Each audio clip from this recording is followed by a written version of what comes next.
Morning, students and viewers. We prepared some videos about senior inter economics. Through these videos, you can get a primary idea about the second year syllabus. Be attention and listen carefully. So in the senior economics, we have 10 chapters. In the 10 chapters, 8 chapters relating to Indian economy and 1 chapter is related to environment and 1 chapter is related to Andhra Pradesh economy.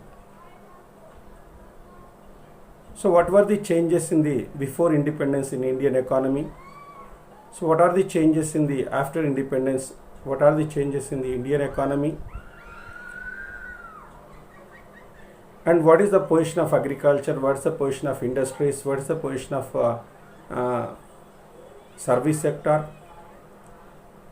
So after independence, Indian economy, what are the problems faced by the Indian economy?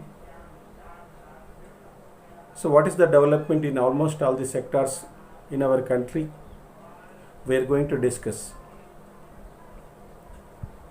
And in the last chapter, we studied about Andhra Pradesh economy.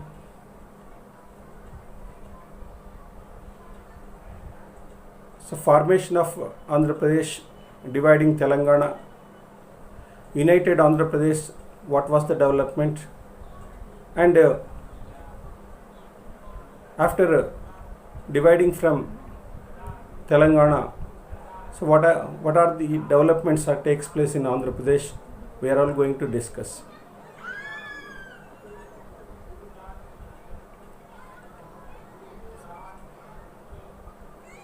So in the first chapter in economics, we are going to give some introduction about the first chapter. The first chapter name is Economic Growth and Economic Development.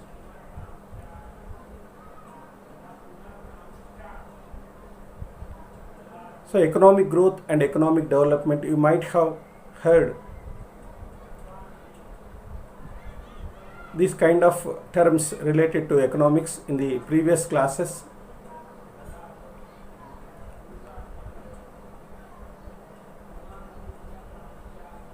So what is the origin of economic growth and economic development? The terms economic growth and economic development.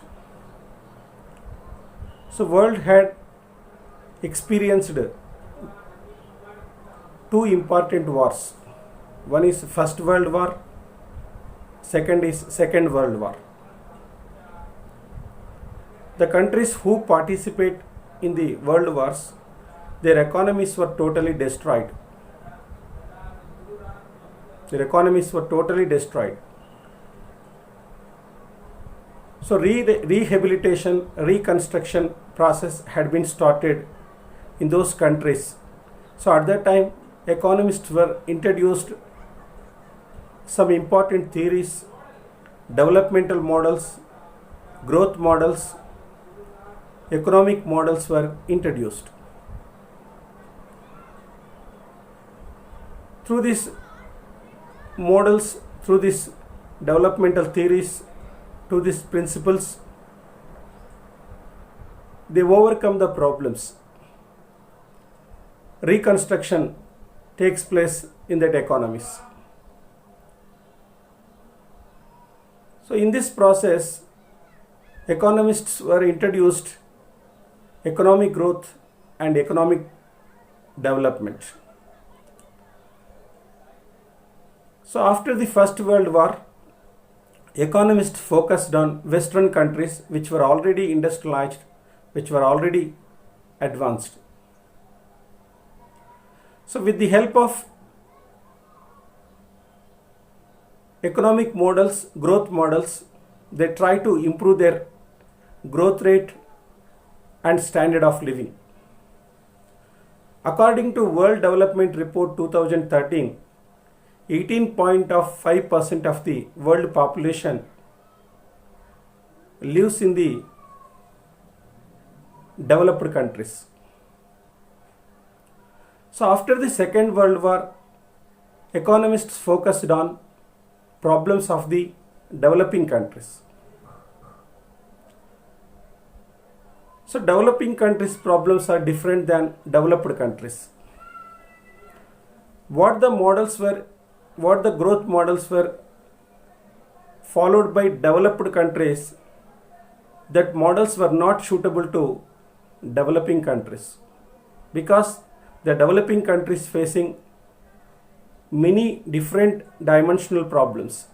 One is developmental problem, another is growth problem, and another is economic problems. So that is the reason, according to the Robert Namara says that, the former World Bank president, so the 40% developing countries population did not get the benefit from the structural changes and growth models during 1950 and 1960.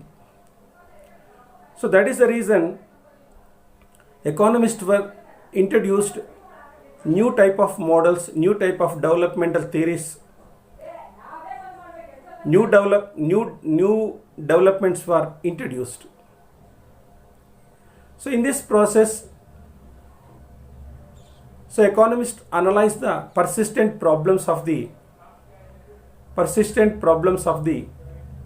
developed countries and find the solutions and achieve the sustainable economic growth, economic development, sustain the economic development. So in this process, developing countries make a positive efforts to tackle the problems of the poverty, unemployment, and inequalities. According to the World Development Report, 81.5% of the world population lives in the developing countries. So Chiron Cross says that developing countries are slums of the world economy, because so they are facing many problems. So we find underdevelopment in that countries. So that is the reason. So it is called it as slums of the world economy. So till 1960, economic growth and economic development were used as synonyms. But Hicks and Schumpeter, there's a great economists, made a distinction between economic growth and economic development. And he defined economic growth, what is economic growth and what is economic development. In their opinion, economic growth means what? The term economic growth related to the problems relating to developed countries.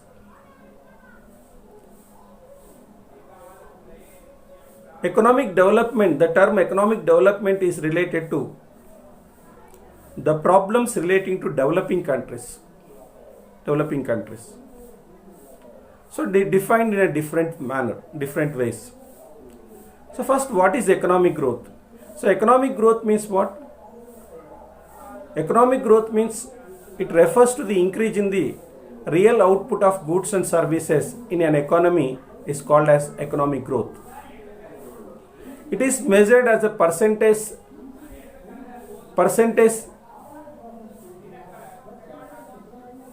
rate of increase in real GDP. So economic growth is occurred, the growth rate of the real output is more than the population growth. Real GDP means what? The population growth is less than the growth rate. So the growth rate is more than the population growth. So that is the reason the developing countries always, one hand they try to increase the growth rate, and another side they try to reduce the population growth rate. So this is called as economic growth. And what is economic development? The study of economic development started from the days of Adam Smith. The meaning of the economic development is wider than economic growth, because economic development means what? Refers to the progressive changes in the socio-economic structure of a country. Progressive changes, social development, economic development. Know that economic development and social development is also essential. We can call it as economic development. So overall changes are essential. Know that. So it is related to quantitative and qualitative changes. It is related to qualitative changes and quantitative changes. It includes in the increase in the real national income, real per capita income, human development, economic welfare, institutional changes, technical changes. These are all changes required. We can call it as economic development. So the economist in 1970 redefined the economic development. The term redefined by the economist in terms of economic welfare, in terms of satisfaction of the basic needs of the people. It is recognized as an improvement in the quality of human life, instead of rise in the growth rate and per capita income. So economic development is related to improving the quality of human development. So economic development can improve the productivity as well as standard of living. Both are essential. We can call it as economic development.